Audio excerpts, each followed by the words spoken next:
Indian polity bits నేర్చుకుందాం. Question: Shimla సమావేశం విఫలమవడానికి ప్రధాన కారణం ఏమిటి? ఏ. కాంగ్రెస్ బహిష్కరణ. బి. ముస్లిం లీగ్ డిమాండ్లు. సి. రెండో ప్రపంచ యుద్ధం. డి. సంస్థానాల వ్యతిరేకత. సరైన సమాధానం బి. ముస్లిం లీగ్ డిమాండ్లు.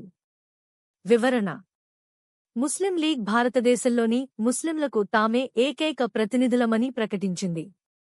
కార్యనిర్వాహక మండలిలోని అన్ని ముస్లిం స్థానాలను ముస్లిం లీగ్కే ఇవ్వాలని జిన్నా డిమాండ్ చేశారు. కాంగ్రెస్ దీనిని అంగీకరించలేదు. ఈ విభేదాల కారణంగా సిమ్లా సమావేశం విఫలమైంది. నెక్స్ట్ క్వశ్చన్: సిమ్లా సమావేశం సమయంలో ముస్లిం లీగ్ అధ్యక్షుడు ఎవరు? A. Abul Kalam Azad. B. Liaquat Ali Khan. C. Mohammad Ali Jinnah. D. Suhrawardy. సరైన సమాధానం సి. మహ్మద్ అలీ జిన్నా. వివరణ: మహ్మద్ అలీ జిన్నా ఆ సమయంలో ముస్లిం లీగ్ అధ్యక్షుడిగా ఉన్నారు. ముస్లిం లీగ్ విధానాలను ఆయన బలంగా ముందుకు తీసుకెళ్లారు. సిమ్లా సమావేశంలో కూడా ముస్లిం లీగ్ తరపున ప్రధాన చర్చాకర్తగా వ్యవహరించారు. నెక్స్ట్ క్వశ్చన్: క్యాబినెట్ మిషన్ భారత్కు ఎప్పుడు వచ్చింది? ఏ. జూలై 1945. బి. మార్చి 1946. సి. 1946 ఆగస్టు. డి. మార్చి 1947. సరైన సమాధానం బి. మార్చి 1946.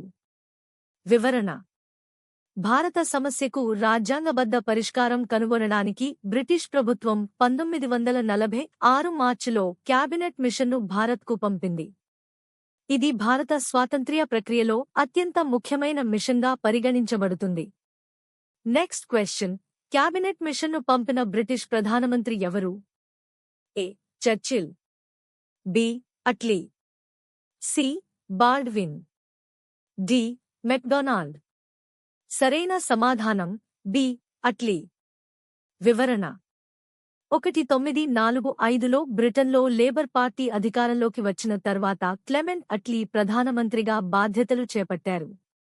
భారత సమస్యను శాంతియుతంగా పరిష్కరించేందుకు ఆయన క్యాబినెట్ మిషన్ను భారత్కు పంపించారు. నెక్స్ట్ క్వశ్చన్: క్యాబినెట్ మిషన్లో మొత్తం ఎంతమంది సభ్యులు ఉన్నారు? ఏ. 2. బి. 3. సి. 5. డి. 7. సరైన సమాధానం బి. 3.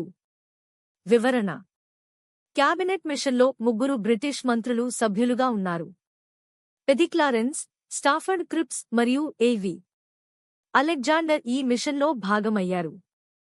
వీరి లక్ష్యం భారత రాజ్యాంగ నిర్మాణానికి మార్గం రూపొందించడం. నెక్స్ట్ క్వశ్చన్: క్యాబినెట్ మిషన్ సభ్యుల్లో లేని వ్యక్తి ఎవరు? ఏ. పెదిక్లారెన్స్. బి. స్టాఫర్డ్ క్రిప్స్. సి. ఏవి. అలెగ్జాండర్. డి. మౌంట్ బాటన్. సరైన సమాధానం డి. మౌంట్ బాటన్. వివరణ: మౌంట్ బాటన్ క్యాబినెట్ మిషన్ సభ్యుడు కాదు. ఆయన 1947లో భారత చివరి వైస్రాయ్గా నియమితులయ్యారు. క్యాబినెట్ మిషన్లో పెదిక్లారెన్స్, స్టాఫర్డ్ క్రిప్స్, ఏవి. అలెగ్జాండర్ మాత్రమే సభ్యులుగా ఉన్నారు. నెక్స్ట్ క్వశ్చన్: క్యాబినెట్ మిషన్ తన ప్రణాళికను ఎప్పుడు ప్రకటించింది? ఏ. 16 మే 1946. బి. 15 ఆగస్టు 1946. సి. 24 మార్చి 1946. డి. 3 జూన్ 1947. సరైన సమాధానం ఏ. 16 మే 1946. వివరణ: క్యాబినెట్ మిషన్ భారతదేశ భవిష్యత్తు రాజకీయ వ్యవస్థకు సంబంధించి తన ప్రతిపాదనలను మే 1946 16న ప్రకటించింది. ఈ ప్రణాళిక ద్వారా భారతదేశాన్ని విభజించకుండా ఒక సమాఖ్య పద్ధతిలో కొనసాగించాలని బ్రిటిష్ ప్రభుత్వం భావించింది. అలాగే రాజ్యాంగ సభ ఏర్పాటు చేసి భారత రాజ్యాంగాన్ని భారతీయులే రూపొందించే అవకాశాన్ని కల్పించింది. నెక్స్ట్ క్వశ్చన్: క్యాబినెట్ మిషన్ ప్రధాన లక్ష్యం ఏమిటి? ఏ. పాకిస్తాన్ ఏర్పాటు. బి. భారత రాజ్యాంగ నిర్మాణానికి మార్గం చూపడం. సి. బ్రిటిష్ పాలన పొడిగించడం. డి. సంస్థానాలను రద్దు చేయడం.